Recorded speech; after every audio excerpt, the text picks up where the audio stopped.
Saudi की तुम्हारे वालिद मोहतरम की गद्दारी खुल गई। जो शिया सुन्नी करते हैं, अरे ईरान ने अपने डील में फिलिस्तीन का नाम नहीं लिया। अरे सुअर की झांट, अब बोलो अपने बाप पर कि सऊदी अरब ने तो नॉर्मलाइजेशन कर लिया। हाँ, बुरा, मेरे जुमले बड़े चुभते होंगे, अगर चुभ रहे हैं तो समझ जाओ अम्मा तुम्हारी सही नहीं थी भाई, क्योंकि तुम्हें हक कबूल नहीं है, हक हजम नहीं हो रहा। हक सुनने के बाद तुम्हें अगर हगना आ रहा हो तो भाई मत देखना, बता रहा हूं सच सबूत के साथ। ईमान वाले हो तो यकीन आएगा और यकीन करोगे, हक को हक बोलोगे। हक एक्सेप्ट करने के लिए भी रोटी हलाल की होनी चाहिए। हराम की खाते होगे तो भाई साहब वो तुम्हें अच्छी चीज, सच बात पसंद नहीं आएगी। जाके आलिम दीन से, उलमा कराम से पूछ लेना। कुछ उलमा कराम उलमा जैसे दिखते हैं लेकिन इजराइल की फंडिंग लिए बैठे हैं, तो वो ज़रूर कुछ ना कुछ आपको उल्टा सीधा बयान देंगे। लेकिन दुनिया जानती है कि इंटरनेट के इस ज़माने में किसी का झूठ लंबा नहीं चलता। कल अपडेट दे चुका था ट्रंप का, ये स्टेटमेंट सुन लो कि हमने जो nuclear, civil nuclear program allow किया है वो सऊदी अरब को किया है, सऊदी अरब के साथ मिलकर बनाएंगे।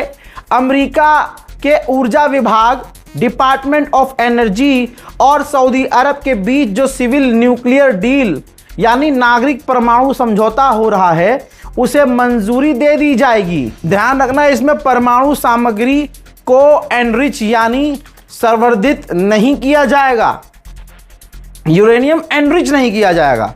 लेकिन इसमें आपको बता दूं, अंदर की बात यह कि एनरिच किया जाएगा, वो आपको 2 दिन बाद सबूत दिखा दूंगा।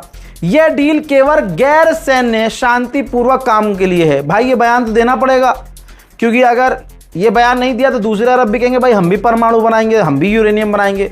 आगे कहता है कि सऊदी अरब ये कर सकता है, बना सकता है, क्योंकि ईरान के पास भी, यूएई के पास भी पहले से यूरेनियम न्यूक्लियर पावर प्लांट जो सिविल के लिए है, जो जनता के लिए है, वो है उनके पास। लेकिन शर्त हैं, यहां लाइन बड़ी खतरनाक ली है गुलाबी सुअर ने, लिखा है सऊदी अरब के सामने यही शर्त है कि उसे यूरेनियम न्यूक्लियर पावर प्लांट बनाने की इजाजत तभी मिलेगी, जो मिल चुकी है, जब इसराइल से तुम्हारा मोहम्मद बिन सलमान डील कर ले।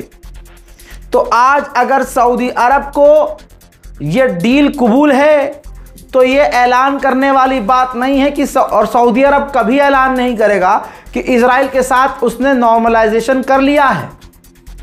समझ रहे हो?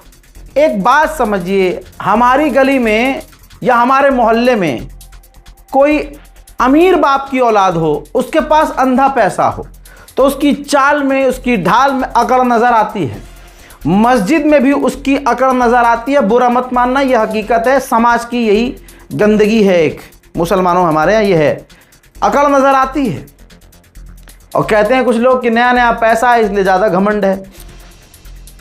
लेकिन आप ये जानिए कि जो मोहम्मद, सऊदी अरब नहीं गलत है, लेकिन जो मोहम्मद बिन सलमान है ना, मोहम्मद बिन सलमान, ये तो हराम की औलाद है, ये तो गंदी नजिस औलाद है।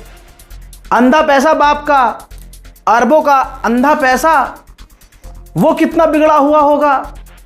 जब्बा पहनने से किसी का कैरेक्टर सर्टिफिकेट थोड़ी मिल जाता है कि वो शरीफ आदमी है। ये कितना बिगड़ा होगा।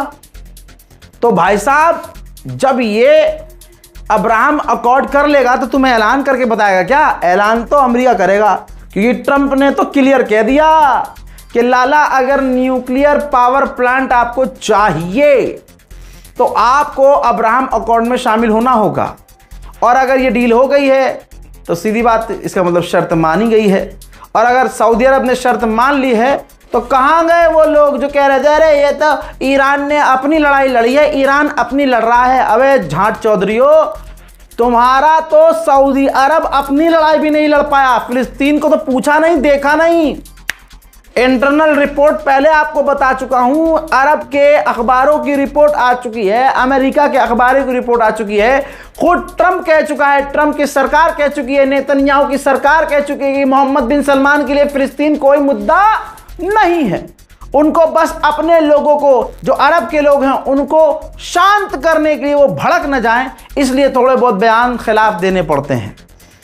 तो मोहम्मद बिन सलमान वालों, ओ इधर जहन्नम में चलो चलो चलो चलो। अभी भी बहुत लोगों को बुरा लगा, बड़ा खराब बोल दिया रजा ने। मेरा बच चले तो तुम्हारे मुंह में मूत दूं। सबूत ये देखो, उम्मत मुस्लिमा को बदनाम करने वालों, सुन्नियों को बदनाम करने वालों, शिया सुन्नियों को बीच से काट कर अलग करने वालों, देखो गंदी नाली के कीड़ों, देखो प्राइम मिनिस्टर ऑफ इस्राइल ने खुद पोस्ट किया है, खुद, कि ये जो अमेरिका और हमने मिलकर जॉइंट अटैक किया है, मिलिट्री एक्शन किया है तेहरान के अंदर, और तेहरान के जो सपोर्टर हैं, ईरान की जो प्रॉक्सीज हैं, उनके ऊपर जो हमने हमला किया है, उसी का ये रिजल्ट है कि इलाके में शांति आना संभव हुआ है। और ये जो अमेरिका और सऊदी अरब की डील हुई है, जो अब्राहम अकॉर्ड्स के रास्ते खुले हैं, ये उन्हीं हमलों का नतीजा है। अल्लाह अकबर। पढ़ो तस्बीह मोहम्मद बिन सलमान के नाम की। लो अब व्हाइट हाउस का भी सबूत दे रहा हूं। कहां स्किप कर रहे हो? बुरा लग रहा है ना?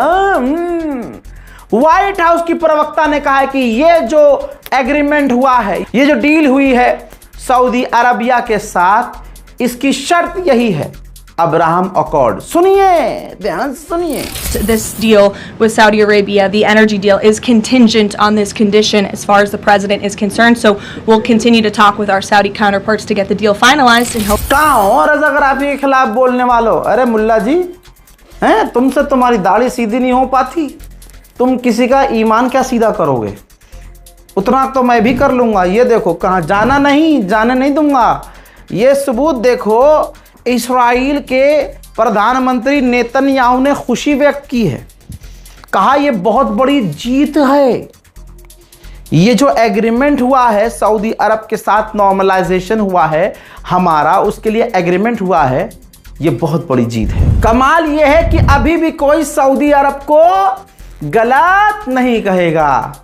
तुमसे अच्छा तो इस्राइल का ही पूर्व प्रधानमंत्री है मौलाना साहब। सुनिए क्या कहा है, लगाइए रिपोर्ट। ये देखो भैया, रिपोर्ट देखो भाई। जो पूर्व प्रधानमंत्री हैं इस्राइल के, उन्होंने कहा कि ये सऊदी अरब को अलाउ किया गया है यूरेनियम एनरिचमेंट का और न्यूक्लियर पावर प्लांट बनाने का। इससे इलाके में परमाणु बनाने की होड़ और कंपटीशन बढ़ जाएगा। याद होगा 1 साल पहले जब यमन और अमेरिका के बीच जंग चल रही थी, तो ये यमन से भी जीत नहीं पाया था, यही गुलाबी सुअर। तो एग्रीमेंट हुआ था, माफी तलाफी हुई थी, मीठी मीठी बातें हुई थी, और ट्रम्प ने खुद ऐलान किया था कि जंग खत्म हो गई है। अब पिछवाड़े में गू नहीं है ट्रम्प के कि यमन से लड़ सके। तो कहता है कि जो यमन ने, अंसारुल्लाह ने हमले किए हैं सऊदी अरब के टैंकरों पर और जो धमकियां दी हैं, अब उनको उनके किए की सजा ईरान और हुतीज को देंगे। समझ रहे आप? यानी यमन पर हमला नहीं करेंगे, हुतीज के जो जुड़े हुए संगठन है, ईरान की जो प्रॉक्सीज हैं, उन पर हमला करेंगे। वाह भाई वाह। हुतीज के धमकी के बाद, अंसारुल्लाह के धमकी के बाद, जो 5 और टैंकर लाल सागर से गुजरने की कोशिश कर रहे थे, रास्ता बदल लिया है। अमेरिका ने रिपोर्ट जारी करके बताया है कि हुथी संगठन को ईरान ने ड्रोन भेजा है, ड्रोन दिए हैं, हथियार दिए हैं, और हुथी से मिलने के लिए ईरान के कमांडर भी हुथीज के पास गए हैं। हजरात आइए, हुथीज ने एक कार्टून जारी किया है, ये देखिए, जिसमें सऊदी अरब का जो जहाज है वो निकल रहा है, तो पीछे से हुथीज समंदर से निकल रहे हैं और सऊदी अरब के जहाज को मारकर भगा रहे हैं। ये कार्टून इस वक्त यूरोप में वायरल हो रहा है। अब दोस्तों, डर है ईरान से जीत नहीं पा रहे, इधर से हुथीज भी उतर आए। तो अमेरिका के विदेश मंत्री ने धमकी दी है कि ईरान की जंग से दूर रहे हुथीज। ईरान ने पहले ही कहा था सब हमारे हैं, जब इशारा करेंगे तब लाल सागर बंद हो जाएगा। हुथीज के हमलों के बाद क्रूड ऑयल के दाम $100 प्रति बैरल पहुंच चुका है। कहा था ना 3 दिन पहले, देख लिया करो तब आपको मुझसे और प्यार होगा। वो वाला प्यार नहीं होगा, आदमी हूँ आदमी से प्यार करता हूँ वाला नहीं, लेकिन मोहब्बत एक भाई की तरह।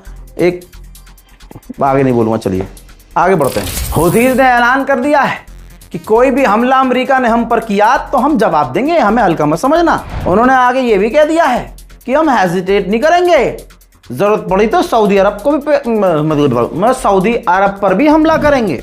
अब लाल सागर से पाकिस्तान की भी फटी पड़ी है। लाल सागर के अंदर हूथीज़ को धमकाते, बल्कि धमकाने की कोशिश करते हुए पाकिस्तानी ऑफिसर ने धमकी दी है कि अगर पाकिस्तान वाले झंडे के टैंकर पर हमला हुआ तो हम उसे अपने मुल्क पर हमला मानेंगे, नहीं तो अपनी गांड पे हमला मानो। उखाड़ के दिखाओ हूथी का कुछ। आंख बंद करके पैसे के लिए तुम एग्रीमेंट किए जा रहे हो सबसे, उन लोगों से जो अपने आप को नहीं बचा सकते। तुम उन्हें बचाओगे और ये रास्ता तुम्हें खुद पाकिस्तान की आवाम से दूर कर देगा। पाकिस्तान की आवाम, मैं बता रहा हूँ आपको, बहुत बुरा हाल है भाई पाकिस्तान का। खैर इतना बुरा नहीं जितना, नहीं बोलूँगा, मोदी जी बहुत मारते हैं भाई, खुद नहीं मारते, वो तिहाड़ में बंद करवा देते हैं भाई, एनए से लग जाती है। और भाई साहब पता ही नहीं चलता घर वालों को, गया क्या बच्चा हमारा, मैं तो वैसे घर का अकेला हूँ। और ये मुसलमान 52 FIR के बाद भी मेरे साथ शिया सुन्नी करते हैं, मैं इनके लिए सॉरी शक्तिमान।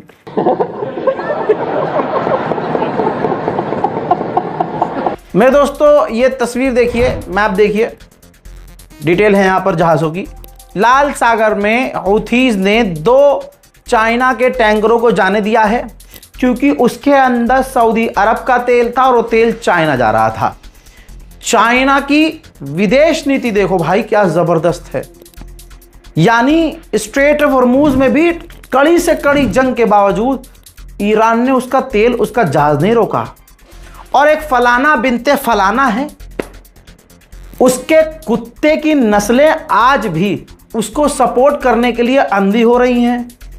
और भाई एक जगह प्रदर्शन चल रहा है, वहां पर मासूमों को कत्ल करने की प्लानिंग चल रही है। समझदार को इशारा काफी।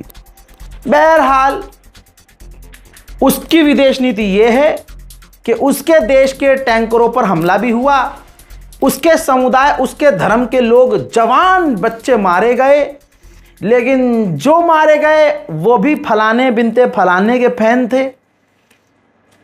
जवान बेटा मर गया, लेकिन औकात नहीं कि पापा पर सवाल कर सकें। ये कैसे घटिया तरीन लोग हैं यार, लेकिन बड़ा अच्छा लग रहा है। तुम इसी तरह से दुनिया में जलील होगे। चाइना की विदेश नीति देखो भाई, ना स्ट्रेट ऑफ हॉर्मूज में ईरान ने उसके जहाज रोके, लाल सागर बंद है, तेल सऊदी अरबिया का है, लेकिन चाइना को चाहिए तो हूथी ने रोका ही नहीं, जबकि सऊदी अरब से हूथी की डायरेक्ट जंग चल रही है। फिलहाल की इस रिपोर्ट में इतना ही। इस रिपोर्ट को शेयर कीजिए। जय हिंद।